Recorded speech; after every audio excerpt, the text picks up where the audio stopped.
I'm Stephanie Anderson, Vice President of Engagement at My Persona, which is an emotional healthcare company.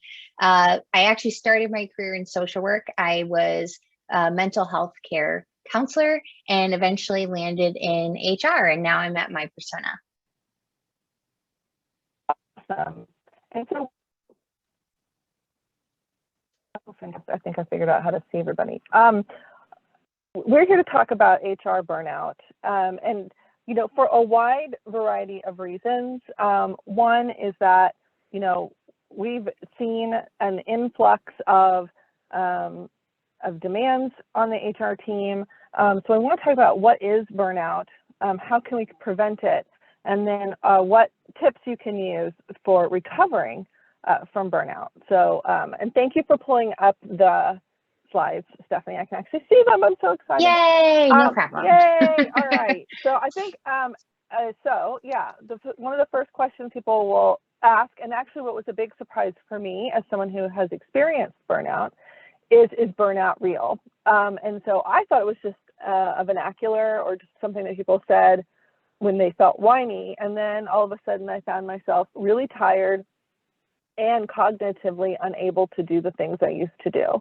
So burnout is absolutely real. It has specific symptoms that show up when you are in burnout, which are cynicism, exhaustion, and lowered cognitive ability.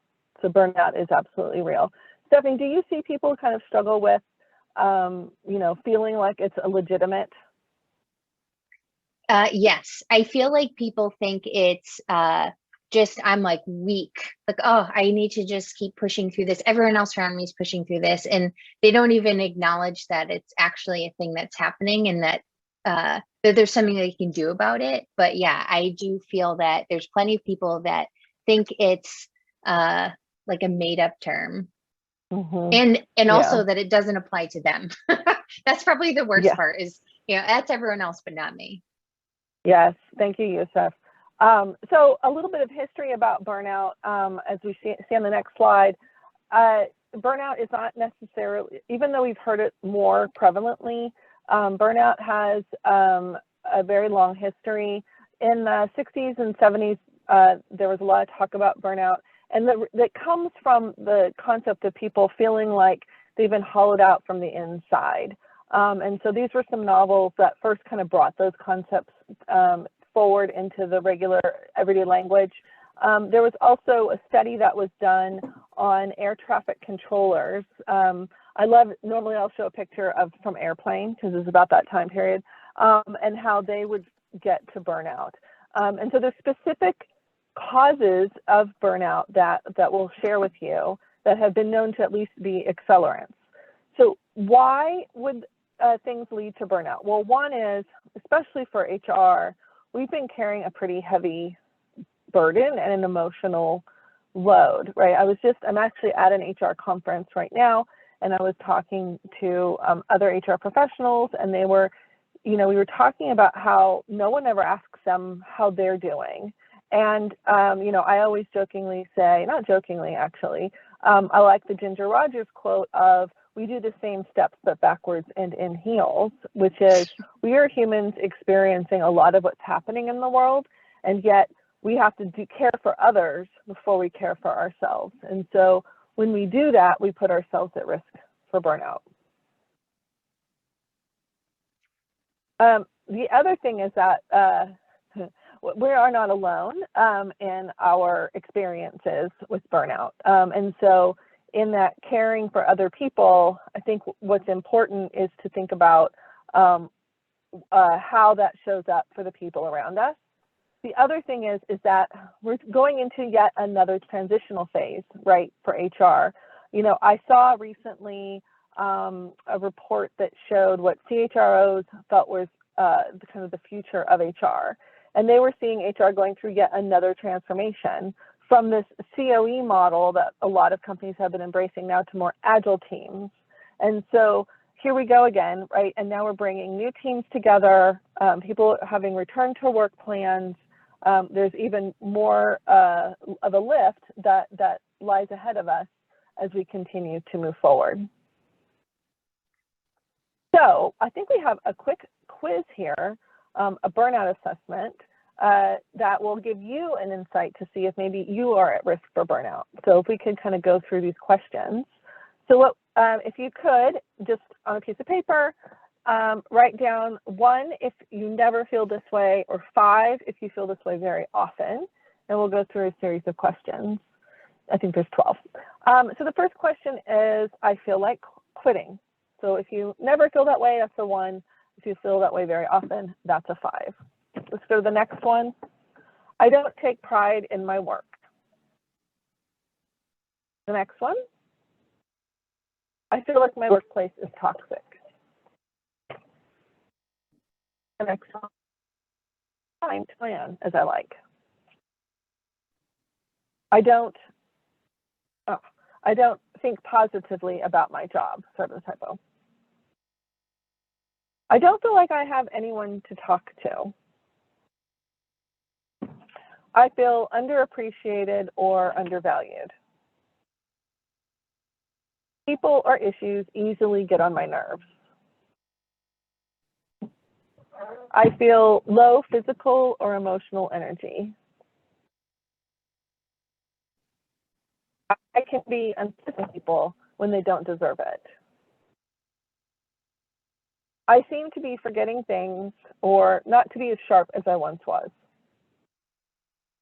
I don't feel like I'm winning as much as I would like. I'm unclear or confused about what I need to do at work.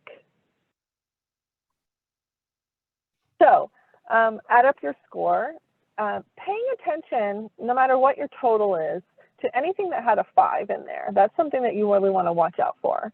And so here's where you may be based on your answers. So Stephanie, do you see that people are often surprised at how much risk of burnout they might be in? Yes. And I feel like when, we'll talk a little bit more about some of the signs that you briefly mentioned. We'll talk a little bit deeper.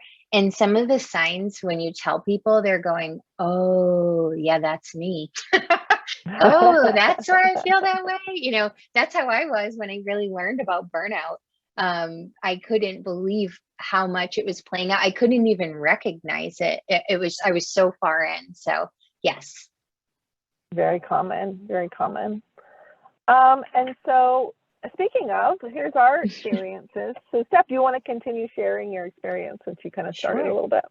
Sure. So I actually have experienced burnout a couple of times in my career. Most recently, it was right when COVID happened.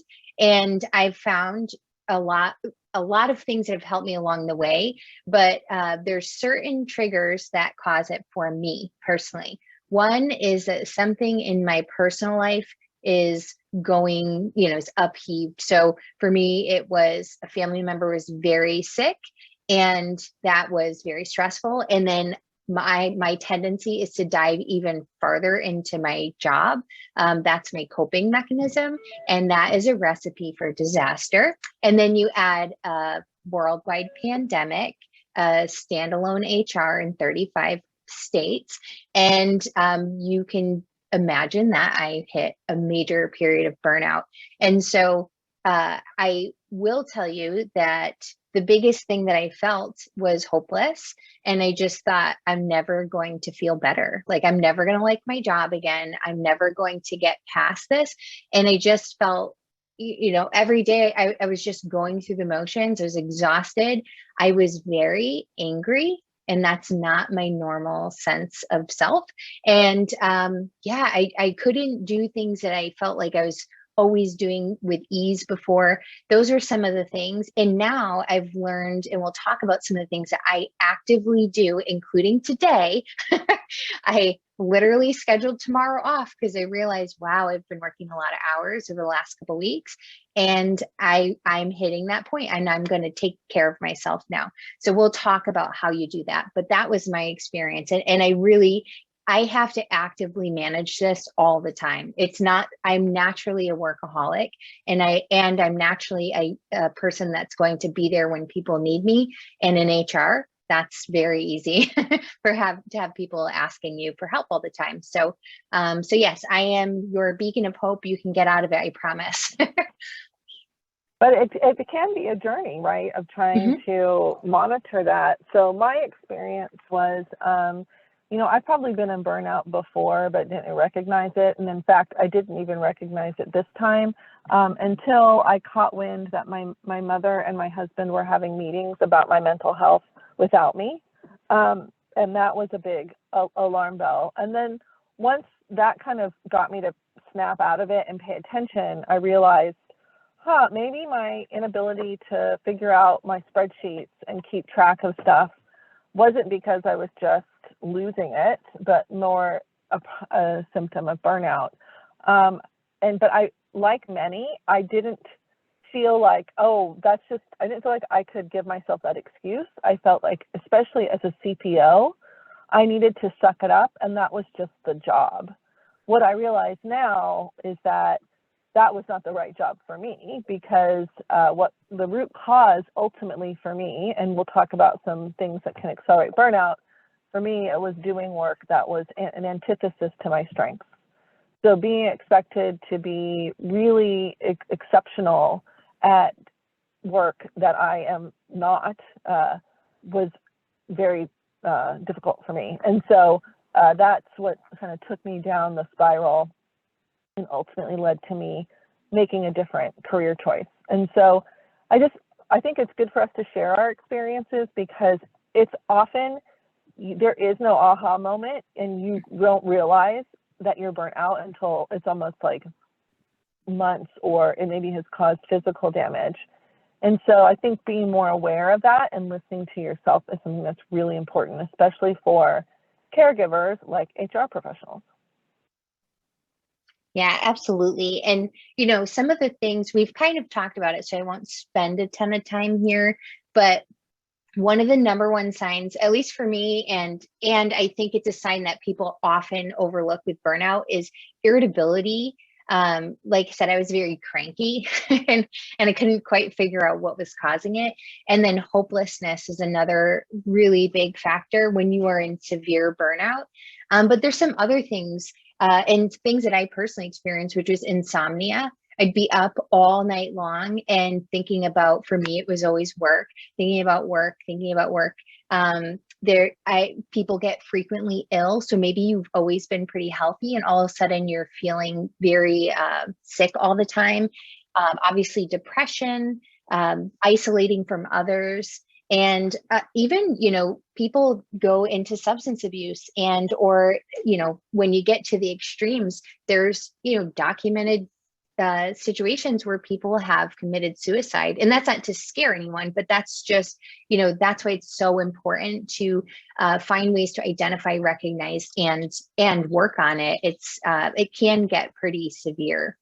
And then, you know, how do you recognize this? So some of the things we kind of talked about will help you recognize it, but and this will also help you recognize it in others, but it could be that you're rigid or resistant to change. And maybe you weren't always like that. You know, you were a go with the flow kind of person, and all of a sudden, like, one change can just take you out for the rest of the day or even for a couple of weeks. And another part of it is cynical of leadership. So maybe, you know, leadership is saying to do something and you're instantly like, I don't think they know what they're talking about, or I'm not doing that. And maybe you weren't always like that. And I noticed, you know, for me, I had that, but also I can see it in others now.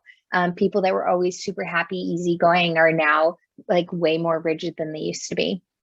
Some of the ones that we've talked about already is like a decrease in quality of work and also a decrease in productivity. And there's just this, I don't know, I am totally guilty of this, but I'm like, I'll just work 16 hours a day and I will convince myself that I was productive that whole day. I'm like, oh yeah, I was so busy, but really I was working that long because my brain wasn't functioning at a higher level. And so it took me longer to do things that normally it wouldn't. You could have an increase in sick days or leaves of absence, increase in tardiness. Maybe you were never late and all of a sudden you're, you know, it starts with 1 minute and then it's 5 minutes and now you're 20 minutes late all the time. And another big one is being withdrawn from others. So maybe you were super social and now you're just kind of stick to yourself. So that's another symptom. Anything else that you want to add? I think you hit on some of the big ones. I think, one of the ones that I see people really struggle with as well is exhaustion, and being able to get energy to even find a solution. It's just so hard because you can't really see a way forward. And so, when I see burnout and problems, and then we throw things at people that would require them to be, have self-advocacy or have to follow up. It's just not meeting people where they are. And so that's not a failure on the person's part. That's actually part of the burnout itself. Yeah, absolutely. It's a really good call out. And those are the types of things you'll hear from people that are burnt out. Like, I'm so tired. I can't take on one more thing, or, oh my gosh, my plate is so full. And those are, it's that exhaustion is definitely a huge one. So thank you for adding that. And some of the causes, I feel like HR, and I'll talk about some of the causes of it, and you'll understand why HR might be at the crux of this burnout, especially with COVID. So things within your organization that can help contribute to burnout is any major organizational changes. So that could be reduction in force. It could be remote to office, from office to remote. I know there's people that have boomerang back and forth, and there's a lot of disruption in people's day when that happens. Change in key leadership. People lead differently, and one leader can make a huge difference in how your day goes. So things like, a change in leadership can have a big play. Change in company direction, like a lot of companies to stay afloat over the last few years had to pivot. And some of those pivots, maybe they weren't even what you signed up for, but it's just companies in survival. And now you're having to pivot with the company. And then there's challenging workplace dynamics, and that doesn't have to just do with COVID. There's a lot of times where there's just these dynamics within teams that go unaddressed, and that can be so incredibly stressful to come in all the time and have to deal with that. If you're in a helping profession, which HR is, that can be, add to burnout for sure.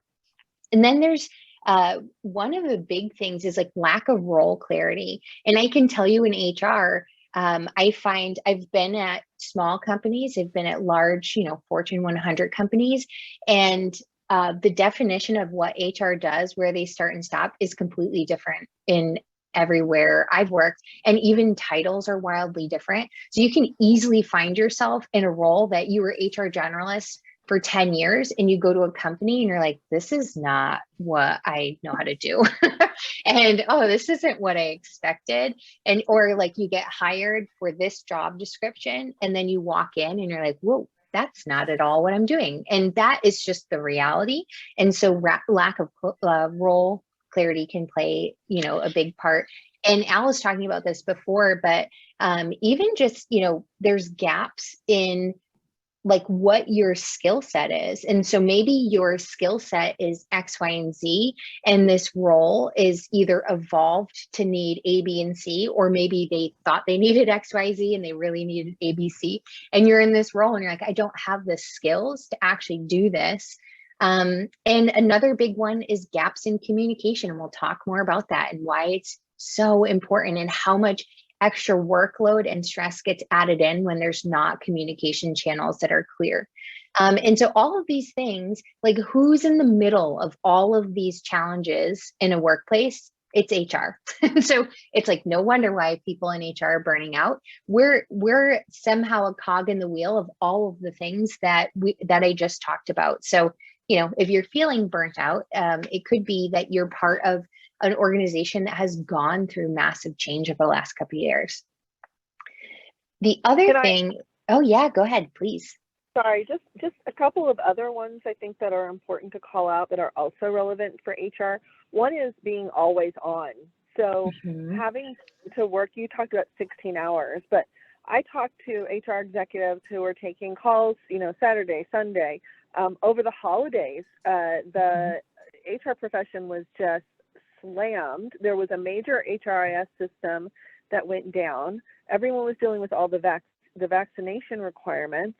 And then we had Omicron and people out sick and looking to HR to solve it. And of course, it's the holidays, right? You want to spend time with family. So that always being on can be an accelerant for burnout. And the other is having more work than you have the resources reasonably to accomplish. And so being under-resourced, not having the systems and tools to do the work has actually been shown to increase burnout significantly. Because if you don't have the resources or the tools to get the work done, you can't be effective and it takes much time. Think about how many of us work in Excel because the company may not be willing to invest in giving us the systems and resources we need to really perform with excellence. Yeah, it's such a good call out. And I experienced that myself as a standalone HR. All of you standalone HRs on here, I mean, HR in general is challenging, but standalone HR, especially if you're a multi-state employer, like my heart is with you. Often under-resourced. Normally you're the only resource there and you're doing everything manually, everything's on spreadsheets. So I appreciate you adding that because it's so important not having the resources. The other thing is the cultural precedence of the company. And as somebody, like I said, I've worked in multiple arenas, private, public companies. I've worked for small, large companies, and the cultural precedents are so wildly different in different companies I work for. But like, what do I mean by cultural precedents? It's everyone works through their lunch. Every time you're in a meeting, someone's off their camera and they're shoveling their salad down because they didn't take time to eat. It could be, what we were talking about, having to answer calls all times a day. And if email comes in, the expectation is it doesn't matter if it's Saturday at 11 o'clock. The expectation is that you're reading it and responding to it. And those are just things that that change and alter in every company. So yours might be completely different than someone else's, but it's good to take note of those. And it's also good to address those. So calling it out when you're seeing it, I can tell you, any coworker that works with me, I'm constantly checking myself and others as far as not taking time off or working on days off. Biggest one is answering Slack in the middle of the night or at night or like way too early in the morning, and really making sure that we're calling each other out on it in a nice way, but really saying like, hey, this isn't a good part of our culture and we need to change it. So we're going to get into some tips and actual things that you can do to reduce burnout. So first one that I learned is to ask more questions. So often, I don't know if this happens to you, but it would be like, hey, we got to get this project going. Maybe it's implementing a new timekeeping system or what have you. And my natural side of me is I do everything at 100%. And it has to be super high quality work. And I just assume that timeline is ASAP. And I assume, okay, now I just have 5 priorities and I've added a 6th. What I learned is I will say, yes, I will do it, but I ask a lot more questions up front. First, I ask like, what's the timeline for this? And it gives me a good gauge to understand if the person asking me understands what they're asking me to do. Because if someone's like, hey, implement a timekeeping system in 2 weeks, I'm like, oh, let's just take a pause. Let me explain to me like how you think that will happen and get more information from them. And in that conversation, I can give them a more realistic picture of what I think the project will look like. I also ask for what's the quality, which is something very weird to ask, but I promise you it is so important. What's the quality of work you need here? Because I'm the 100%er. I have worked for people that are 60%ers. They're like, hey, we're in startup land. We don't need anything at 100%. We need it to work and function, and we go and we learn as we go and we evolve as we go. So if you add there's a 40% gap there. So now I ask a lot more questions about what level of quality do they need. And then also, who's the approver on this, and who needs to know what's going on and who needs to be involved with what's going on? Because I find that often you're working on projects, at least I can speak for myself, and I'm like at the finish line, and all of a sudden it's like, well, these 3 people now are asserting themselves into the project, and they weren't initially part of the project.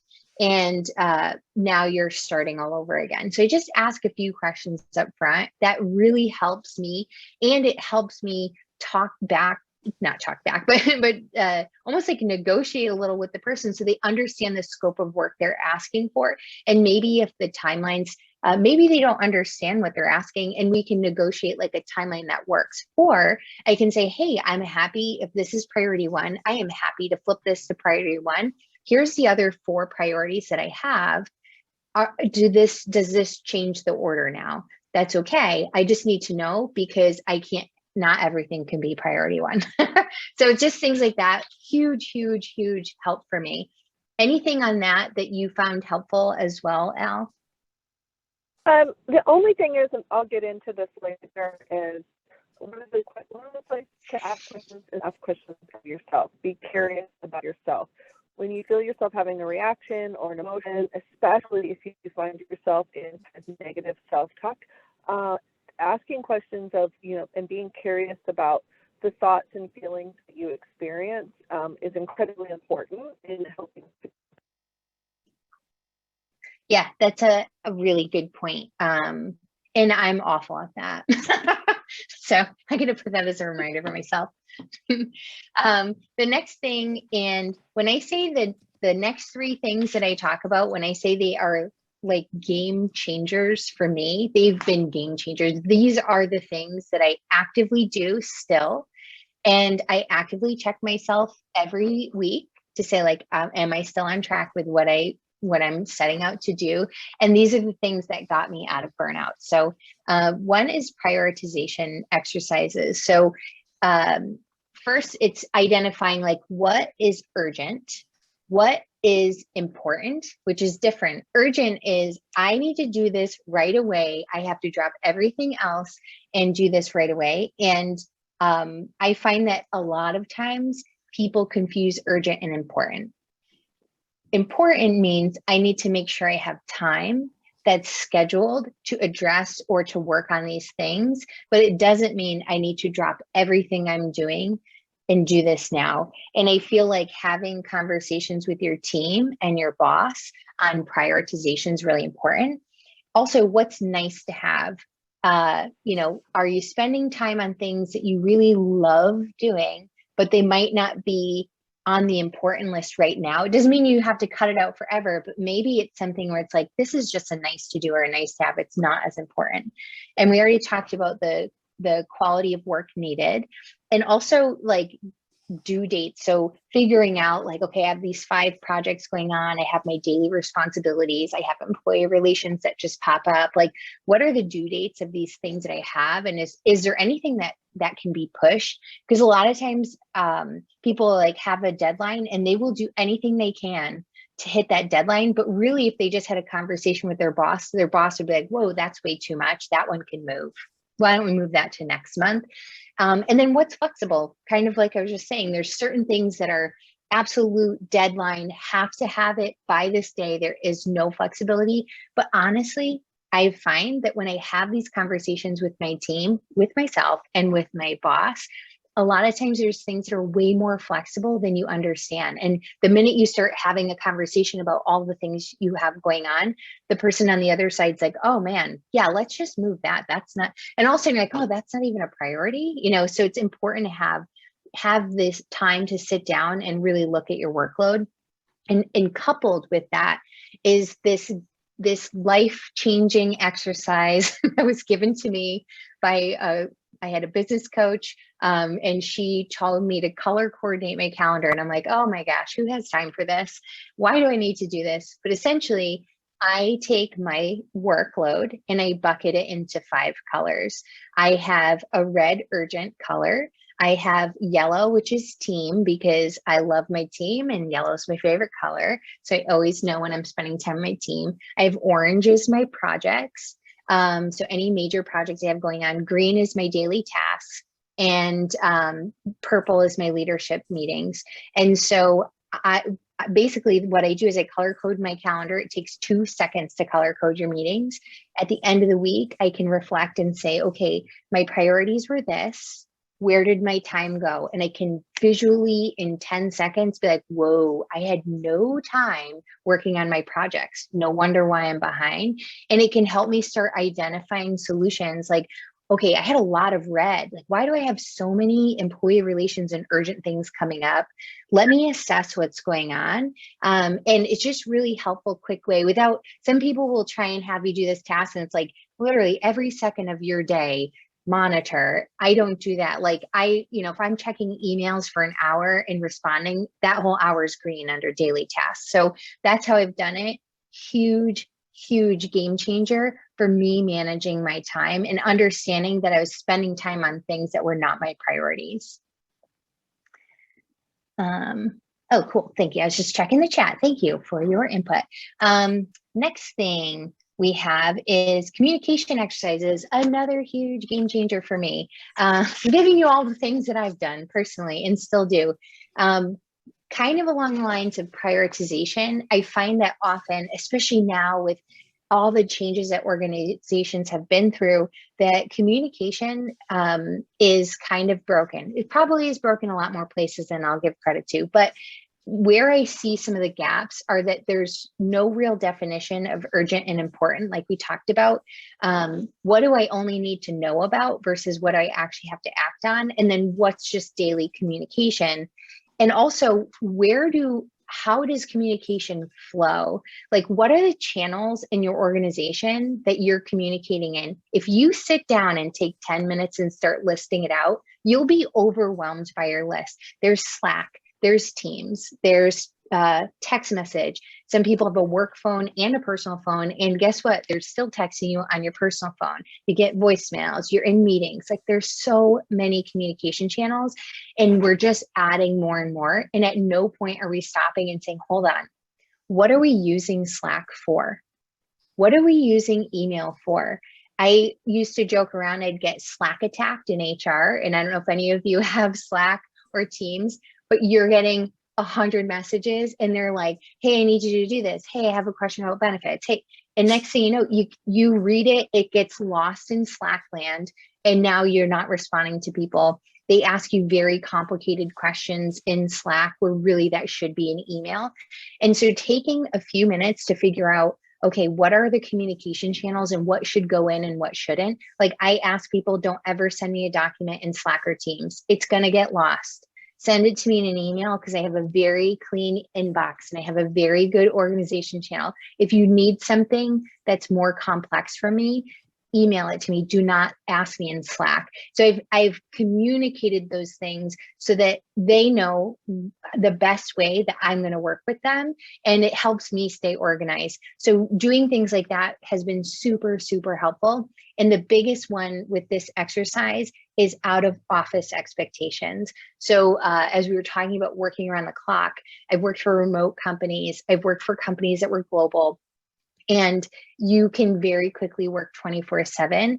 And so, the biggest thing that I do is I define what's urgent, because urgent and important, like I said, get blurred. And I'll say urgent is a data breach. Somebody has become very, like, something tragic has happened, a major safety incident. And really those are it. Other than that, nothing else I need to know about. All the other things could be important. Like, hey, we had 2 employees were disagreeing on something. That's important to address, but that's not urgent depending on the severity. But chances are you don't need to call me on my vacation for that.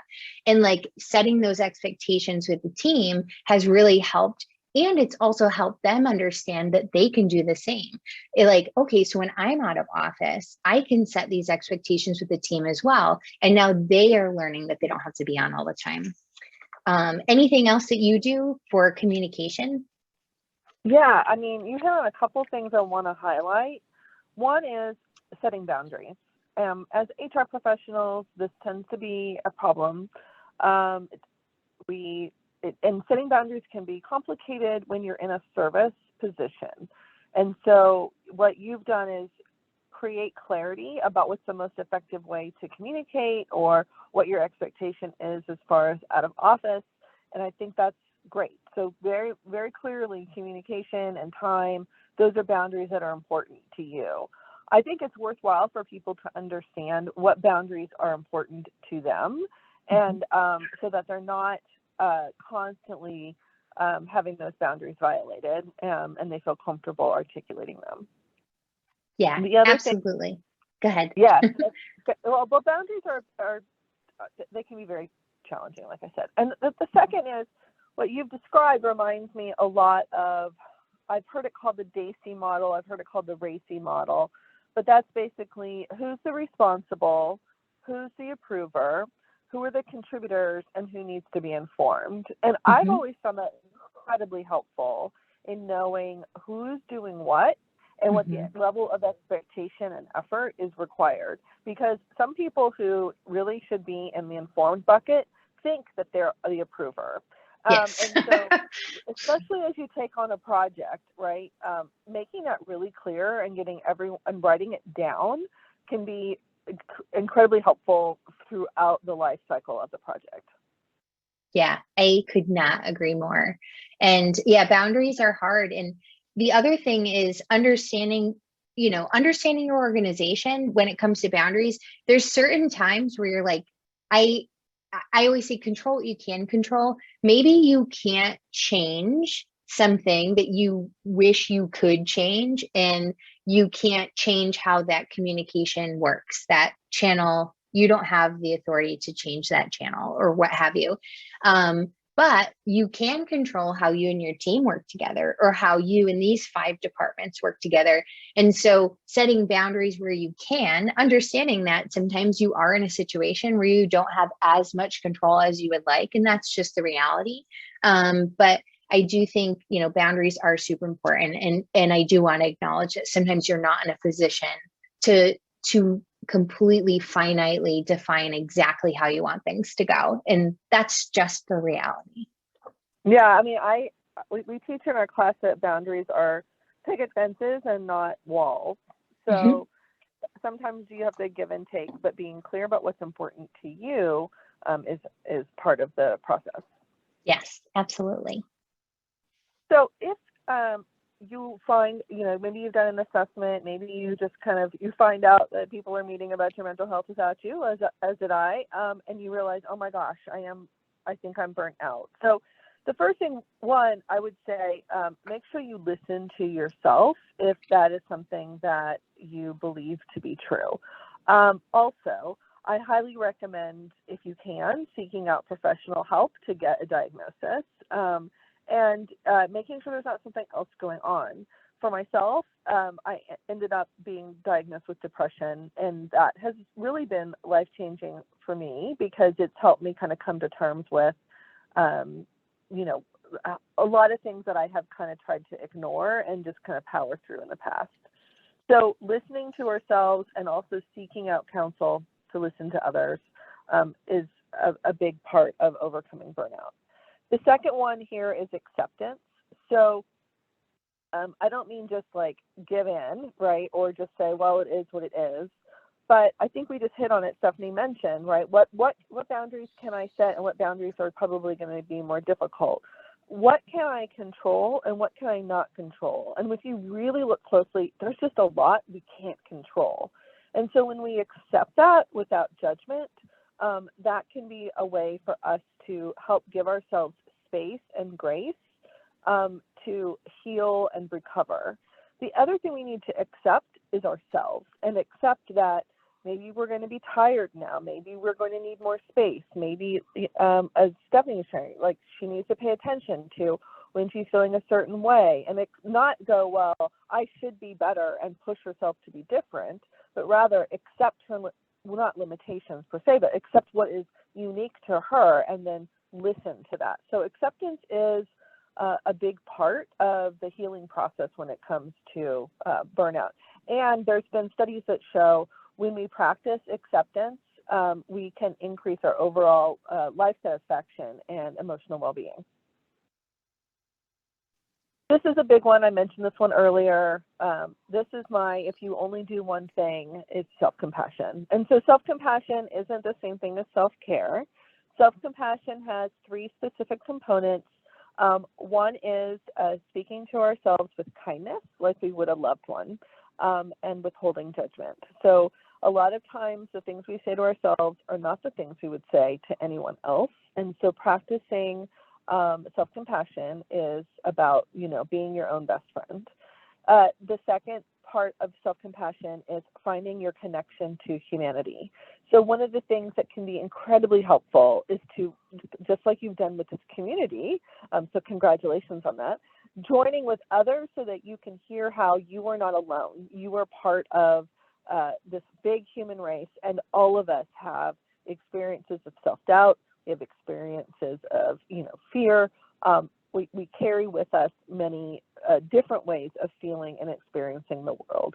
So finding that human connection is a big part of self-compassion. And the third one is that acceptance and mindfulness. So being present, paying attention to the thoughts that come into our minds, how we feel, listening to ourselves and practicing self-reflection, all of those can help us with overall self-compassion.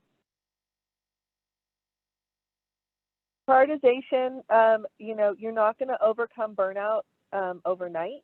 And so you need to triage what's going to be most important for you to address. And I think, Stephanie, you talked about prioritization of tasks, prioritization of work, but also it's a prioritization of what's most important to me as it pertains to my values and my goals. Is there anything else you think, Stephanie, people could think about if they're dealing with burnout that would help them prioritize what's most important? I think it's, taking pause and thinking about what brings you joy.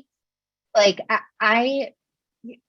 somebody asked me in the middle of burnout and said, "What's your hobby?" And I laughed and I just thought, hobby, like who's got a hobby? And forgot really what I really love doing.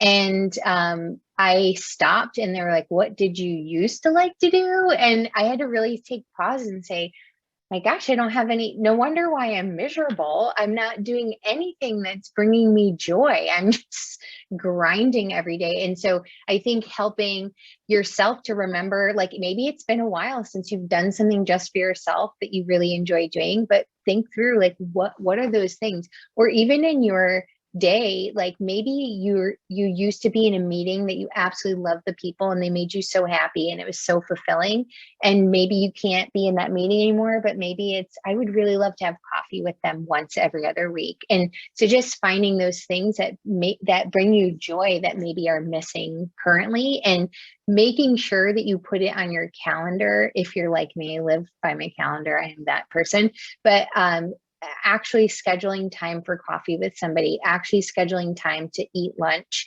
those things, if you're not good at just remembering to do it, putting it on your calendar is really important. Yeah, one of the things that I like to say is like, I love this show, Schitt's Creek, and one of the episodes they talk about taking a selfish. And so that doesn't mean like getting a bunch of errands done. That means actually spending time doing something that is just for you, even if it's something that no one else around you likes, right? If you like to knit, if you like to paint. I mean, for me, I started crafting again and started being more creative. I started writing poetry again, and it was just very helpful for me in my healing process because I was giving attention to my needs. Mm-hmm. Yes, so important. And I think we've already touched on this one about being patient. Burnout is not something that you can overcome over a weekend or a 2-week vacation. Some people, it takes a pretty long period of time. And so that's why I start with speaking to yourself with kindness and being patient with yourself, because it probably took a while for you to get to burnout, and so it isn't surprising it would take a little bit of time and effort in order for you to recover. I mentioned finding help. In addition to finding, professional help, go out and learn some of these skills. Attend sessions like this. Find opportunities to find tools and resources that can support you as you recover. Awesome. Well, so we've got a few minutes. While people are thinking of questions, because I know that there's always a pause, if you have any of the exercises, I know I went through them super fast. I actually have full-blown like workbooks and exercises to do on prioritization and the calendar exercises. If you want them, I promise this isn't some hook that you email me and I'm going to sell you something. But if you want them to do with your team, by all means, check in with me on LinkedIn. You can email me. It's S Anderson. Actually, I'll just put it in the chat, S Anderson at mypersona.care, and I can send you these. I've done them myself. I've done them with teams before. But if you're looking for actual tangible things to do, please reach out. Oh, that's great. Thank you for that. No problem. Any questions that came up while I was chit-chatting? I think we gave people so much to think about. And I think one of the things, well, kind of, if anybody kind of has any other thoughts or comments they want to make, but I think as HR professionals, we spend so much time taking care of other people that we really need to take care of ourselves. And so, we have one of the unique roles where we're constantly trying to prove our value. We're in a service position. Often we're, 36% of businesses have an HR department of one. And so, that loneliness can be a big factor as well. And so let's just kind of be understanding of the stresses and stressors that impact us and give ourselves a little bit of grace and a lot of patience. Yes, here's that. And I see a hand raised. Feel free to chime in and ask your question. Hi, Stephanie, and hi, Dr. Ann. It's always a pleasure to hear and learn from you. Well, first, thank you for this amazing session. And I wish I could have such session 3 years ago when I had my own severe burnout. But the amazing thing that I like, and I think that we need to spend more time on that, that's just a suggestion. If you are planning a future session, it's really on the recovery. Because myself, and I'm writing a book about that, and I share my experience.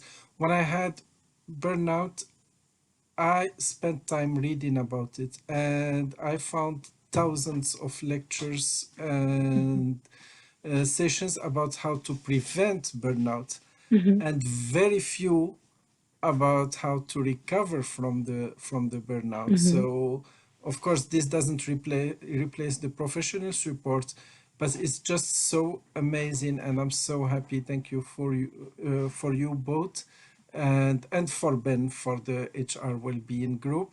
That's really amazing. What I want just to say is that, and I'll say that we in the HR, we have to change the definition of what does it mean a strong HR professional.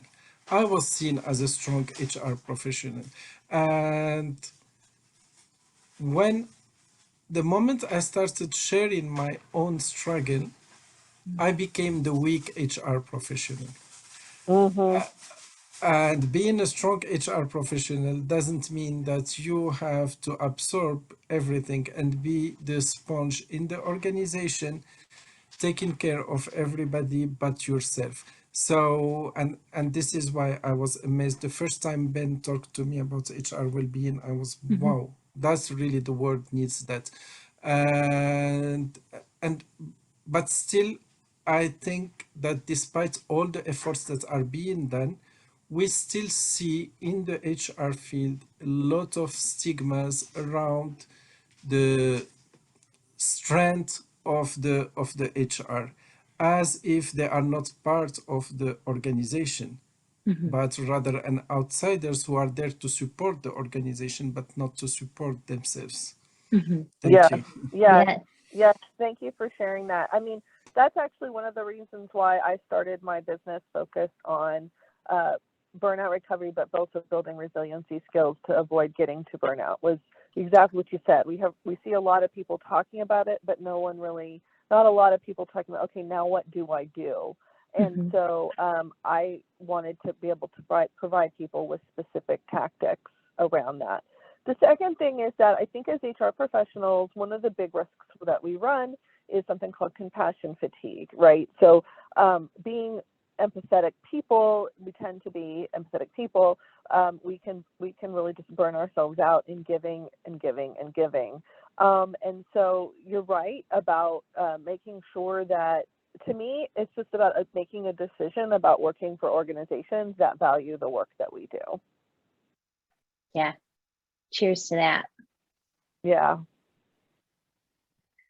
right. Thank you Any for that. last questions? Yeah. Thank you so much for your input. It's super important. And actually, the conversation we had when we started creating this webinar, we talked about just that, which was, I was talking to someone in HR, and he's like, I don't want one more person to tell me to take a deep breath. He's like, that's not helping me. I need something. What can I tangibly do? Like taking a deep breath isn't working today. Well, yes, because it's like, you're right. And so we have to stop talking and start doing, right? And so I think that's why I started the research I did, which is, okay, now what's been scientifically proven to actually help me get better and also help me build skills that will prevent this from happening again, or at least decrease the risk, because, I got to live in the world. So,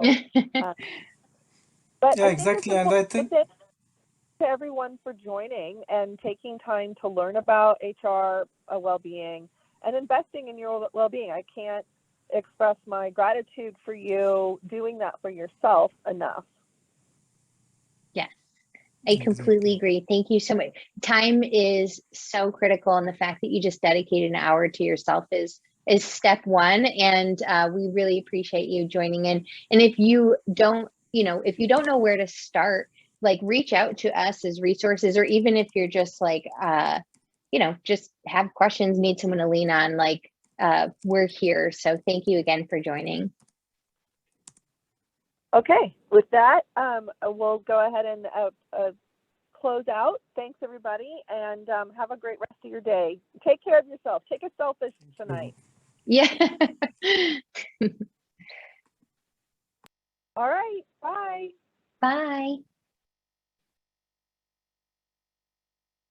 Bye.